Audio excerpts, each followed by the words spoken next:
DP Yadav अगर हम देखें और हम पीछे मुड़ कर देखें, अगर रिकैप करें, तो आज से कोई 30-40 साल पहले डीपी यादव इस देश में पहले ऐसे माफिया सरगना थे, एक लिस्टेड माफिया डॉन थे, जिन्होंने किसी सरकार में मंच पर चढ़कर शपथ ली और वो मंत्री बने। और उसके बाद कई ऐसे माफिया थे जो धीरे धीरे वो ना सिर्फ राजनीति में आए बल्कि वो मंत्री बने। एक रास्ता खोला डीपी यादव ने। और डीपी यादव के अंदर हमें तीन किरदार दिखते हैं। एक, वो जो डॉन है। दूसरा, जो नेता है, जो चुनाव जीतना जानता है, इलेक्शन जीतना जानता है, जिसे कहते हैं ना कि साहब इलेक्टोरल पॉलिटिक्स में वो कामयाब रहे हमेशा। और तीसरा जो उनका किरदार हम देखते हैं, एक माफिया और नेता के अलावा, वो किरदार है एक बिजनेसमैन का। ऐसा नहीं है कि डीपी यादव सिर्फ वो हथियारों की तस्करी कर रहे हैं या वो कॉन्ट्रैक्ट किलिंग करा रहे हैं। थोड़ा सा जो पेशेवर अपराधी हैं उनसे हट के मैं उनको गिनूंगा डीपी यादव को। उन्होंने सत्ता और बाहुबल, इन दोनों का जो आप कह रहे हैं ताकत और रसूख, इसका इस्तेमाल दौलत पाने के लिए किया। तो वो जो भी बिजनेस की, ज्यादातर वो चाहे कंस्ट्रक्शन के बिजनेस हो या शुगर मिल से रिलेटेड बिजनेस हो या एक बड़े कॉन्ट्रैक्टर के तौर पे वो इमर्ज हुए। और आप कह सकते हैं कि अगर पूरब में, पूर्वांचल में हरिशंकर तिवारी या वीरेंद्र प्रताप शाही थे, तो पश्चिम में डीपी यादव एक आप कह सकते हैं कि बाहुबल की पहचान बने। और उनके जो रिश्ते रहे मुलायम सिंह यादव से, वो कास्ट लाइन्स पे भी थे। वो इसलिए भी थे क्योंकि मुलायम सिंह यादव ये समझते थे कि भाई एक विनेबिलिटी फैक्टर है, ये एक ऐसा बाहुबली नेता है जो किसी भी सूरत में कोई भी हालात हो ये सीट जीत कर ला सकता है। और एक ही सीट नहीं, ये अगल बगल से किसी मदन भैया को भी जिता सकता है और किसी को भी जिता सकता है। तो इस वजह से डीपी यादव, मैं कहूँगा कि पश्चिम में क्या, संभल, मुरादाबाद, बदायूं, बुलंदशहर, मुजफ्फरनगर, गाजियाबाद, नोएडा, ये उनका एक इम्पैक्ट एरिया था। और इस वजह से वो उत्तर प्रदेश की राजनीति में सक्रिय हुए। लेकिन एक मर्डर ऐसा हुआ विधायक महेंद्र भाटी का, आई थिंक तकरीबन 30-32 साल हो गए होंगे इस मर्डर को। इस मर्डर के बाद हमने डीपी यादव का अवसान देखा है। वो ऊपर से नीचे आए और यहीं से उनका, बल्कि मैं कहूँगा कि राजनीतिक पतन की शुरुआत है। हालांकि वो सांसद भी रहे, मंत्री भी उत्तर प्रदेश में रहे, लेकिन ये जो मर्डर था कि जब दो बाहुबली टकराए और उसमें ये जो शूट आउट हुआ, उसके बाद सीबीआई उनके पीछे लगी और एक प्रोफेशनल एजेंसी थी, उत्तर प्रदेश पुलिस की तरह नहीं थी जिसको आप मैनेज कर लेंगे, प्रोसिक्यूशन को मैनेज कर लेंगे, इन्वेस्टिगेशन को आप मैनेज कर लेंगे। तो और फिर उनका जो बेटा था विकास यादव, वो भी नीतीश कटारा के मामले में फंसा। तो पूरा परिवार जो था, मैं कहूँगा वो बिखर गया। वो राजनीति में अपने आप को संभाल नहीं पाया। और अब हम देखते हैं कि आज डीपी यादव बाइज्जत बरी हुए हैं और इसके बाद उनका आगे का रास्ता क्या होगा, वो जैसा कि मैं सुन रहा था आखिर में, भाई साहब को मैंने सुना अभी और थोड़ा सा ही सुन पाया था, और हेमंत तिवारी जी को मैं सुनना चाह रहा था और मुझे लगा कि हेमंत जी के बाद ही मैं ईश्वर आप मुझे बुलाएंगे कुछ अपनी बात रखने के लिए, लेकिन आपने मुझे हेमंत जी से पहले बता दिया। तो मैं सिर्फ इतना कहूँगा कि बीजेपी डीपी यादव को के लिए लाल कालीन अब बिछाती है, नहीं बिछाती है, ये मैं नहीं कह सकता, लेकिन इतना ज़रूर कहूँगा कि अगर अजय मिश्रा, टेनी महाराज, अगर इतने बड़े जघन्य नरसंहार के बाद अगर अमित शाह उनको लेकर घूम सकते हैं, मंच पर उनको खड़ा कर सकते हैं। टेनी महाराज अमित शाह जी के सरपरस्ती में अगर वो CISF और CRPF और बॉर्डर सिक्योरिटी फोर्स, जितनी भी देश की पैरामिलिट्री फोर्सेस हैं, उनके जलसों में वो सदारत कर सकते हैं, मुख्य अतिथि बन के जा सकते हैं। और सारे IPS ऑफिसर अगर इस्तकबाल कर रहे हैं अजय मिश्रा का, जिनके ऊपर एक जघन्य नरसंहार के आरोप हैं और उनका बेटा जेल में, अगर अमित शाह को टेनी महाराज से परहेज नहीं है तो अमित शाह को DP यादव से क्यों हो सकता है? वो तो एक क्लीन स्लेट पर है, उनको तो क्लीन चिट मिल चुकी है हाई कोर्ट की। दूसरी चीज, इसका एक दूसरा पयाम कि क्या अगर विनेबिलिटी फैक्टर है, जीतने की क्षमता रखते हैं, इलेक्टोरल पॉलिटिक्स जानते हैं, चुनावी सियासत के वो माहिर हैं, तो क्या अखिलेश यादव अपनी पिताजी की वजह से उनके लिए दोबारा समाजवादी पार्टी का दरवाज़ा खोलेंगे? क्या साइकिल उनके घर तक पहुंचेगी DP यादव तक? मुझे नहीं लगता है। मैंने पहले भी आपके प्रोग्राम में कहा है, देखिए मैं अखिलेश यादव से 1 to 1 बहुत कम मुलाकात हुई है।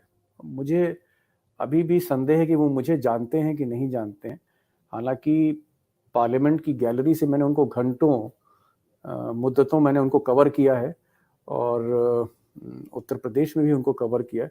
लेकिन जो मेरा ऑब्जर्वेशन है अखिलेश को लेके, अखिलेश एक रिफाइंड वर्जन है, मुलायम सिंह यादव के रिफाइंड वर्जन है। वो अपने इर्द गिर्द जो है, वो अमर सिंह जैसा कोई शख्स, वो मुख्तार अंसारी जैसा शख्स, वो DP यादव जैसा शख्स वो अपने इर्द गिर्द नहीं रखना चाहते। और इसीलिए वो राजेंद्र चौधरी, जिनकी साख बहुत अच्छी है, मुझे लगता है कि उत्तर प्रदेश की राजनीति में या उत्तर भारत की राजनीति में मैं कहूँगा कि अगर बेहद सादगी वाले कोई नेता, या आप कह सकते हैं जो खांटी समाजवादी नेता, अगर कोई आपको चंद 2-4 नाम है तो उसमें राजेंद्र चौधरी एक नाम। और मुझे नहीं लगता है कि विपक्ष का भी कोई व्यक्ति होगा जो राजेंद्र चौधरी पे कभी उसने उनकी सत्यनिष्ठा पर, उनकी ईमानदारी पर किसी ने उंगली उठाई होगी। तो राजेंद्र चौधरी जैसा आदमी अगर हमेशा अखिलेश यादव के साथ रहे साई की तरह, अगर अखिलेश यादव विदेश भी जाते हैं तो राजेंद्र चौधरी उनके साथ जाते हैं। हर फोटो में आपको, हर फ्रेम में राजेंद्र चौधरी दिखेंगे। तो ये अखिलेश की जो राजनीति है, जो प्रतीकात्मक राजनीति है, अखिलेश जी के दिल में क्या है मुझे नहीं पता, लेकिन जो फ्रेम में वो दिखते हैं वहां पर आपको मुख्तार अंसारी की वो मूंछों वाली फोटो नहीं दिखती आपको। वो DP यादव जैसा दिबंग एक बाहुबली कंधे के पीछे से झांकता हुआ फोटो में नहीं दिखता है आपको। आपको वो बाहुबली नहीं देखेंगे। बृजभूषण शरण सिंह, हालांकि वो BJP में है, लेकिन बहुत से ऐसे जो बाहुबली माफिया सरगना रहे हैं उत्तर प्रदेश की राजनीति में, रिजवान जहीर हैं, उसमें अतीक अहमद हैं, उसमें राजा भैया हैं, इस तरह के लोगों से अखिलेश ने अपने को डिस्टेंस किया। और यही एक मुलायम सिंह यादव का रिफाइंड DNA आप कह सकते हैं कि पहले से बेहतर। कुछ जनरेशन्स होती हैं जो सेकंड जनरेशन पहले से बदतर होती है, कुछ जनरेशन्स होती हैं जो पहले से और बेहतर होती हैं। मुझे लगता है कि एक बेहतर वर्जन है अखिलेश यादव। और ये जो चुनाव आ रहा है विनीता जी, ये जो चुनाव है 2022 का, ये चुनाव अखिलेश अपने दिमाग पर, अपने कंधों पर, अपनी सोच पर और पूरी तरह से स्वतंत्र होकर, कोई नहीं है। मुझे नहीं लगता है कि आज की तारीख में मुलायम सिंह जी का जो स्वास्थ्य है वो उनको अलाउ करता होगा कि वो सक्रिय राजनीति में बिसात पर हर चाल जो है वो अपने बेटे को बता रहे हो। मुझे नहीं लगता ऐसा। आजम खान जेल में हैं, राम गोपाल थोड़ा सा जानते हैं शिवपाल जी को देखकर, उनको पता है कि कितने कदम आगे हमें चलना है। तो सारा दारोमदार जो है, सारी जो राजनीति उत्तर प्रदेश की है, जो समाजवादी पार्टी की है, कौन सा कार्यक्रम होना है, कौन सा नहीं होना है, विजय रथ कैसा होगा, कैसा बनेगा, कब चलेगा, कब रुकेगा, फिर कब वापस दूसरे चरण में वो विजय रथ बढ़ेगा, किस दिशा पे बढ़ेगा, सारी चीजें अखिलेश यादव जो है वही संभाल रहे हैं, संजो रहे हैं। किससे मिलना है, किससे नहीं मिलना है। और ऐसी स्थिति में जहां पूरी आजादी है अखिलेश यादव को, और वो राजा भैया के साथ गुफ्तगू नहीं कर रहे हैं, उनके यहाँ चाय पीने के लिए कोई बाहुबली नहीं आ रहा है, या डीपी यादव हैं, उनका कोई पैगाम नहीं आया कि भाई डीपी यादव बरी हो गए हैं। अखिलेश एक नीट एंड क्लीन पॉलिटिक्स, एक डेवलपमेंट ओरिएंटेड पॉलिटिक्स। और एक दिन सूर्य प्रताप जी ने बड़ा अच्छा कहा कि क्यों ना एक मौका, हमने देख लिया, हाई स्कूल फेल को देख लिया, इंटर फेल को देख लिया, हमने देखा कि नकली मार्कशीट वाले नेताओं को देखा, हमने ऐसे नेताओं को देखा जिन्होंने दावे किए कि साहब उन्होंने दिल्ली यूनिवर्सिटी से डिग्री ली है, लेकिन फिर वो डिग्री गायब हो गई। किसी ने कहा कोई शिक्षा मंत्री बन गया, उसकी डिग्री गायब हो गई। इस तरह की हमने बहुत फर्जी डिग्रियों वाले नेताओं को देखा है, परखा है। क्यों ना, अगर पढ़ाई में मेरिट है, अगर हमारा पूरा स्वतंत्रता आंदोलन अगर आप देखें, और हमारा स्वतंत्रता आंदोलन क्यों उन लोगों के हाथ में रहा, चाहे वो गांधी हो, चाहे वो पटेल हो, चाहे वो नेहरू हो, चाहे वो आज़ाद हो, चाहे वो सुभाष हो, वो उन्हीं लोगों के हाथ में क्यों रहा जिनके पास असली डिग्रियां थी, जो बाहर से पढ़ के आए थे, जो बेहतर शिक्षा लेके आए थे, उन्होंने ही क्यों कंट्रोल किया। और जब ऐसे लोग, पढ़े लिखे कड़े लोग, जब इनके हाथ में बागडोर थी राजनीति की, चाहे वो अंबेडकर क्यों ना हो, दलित नेता क्यों ना हो, अगड़े नेता क्यों ना हो, पिछड़े नेता क्यों, जब ऐसे लोगों के हाथ में, जो विदेश से पढ़कर आए थे, जो जिनके पास सच्ची डिग्रियां थी, उन्होंने जब देश संभाला, हमने तब खामियां कम पाई।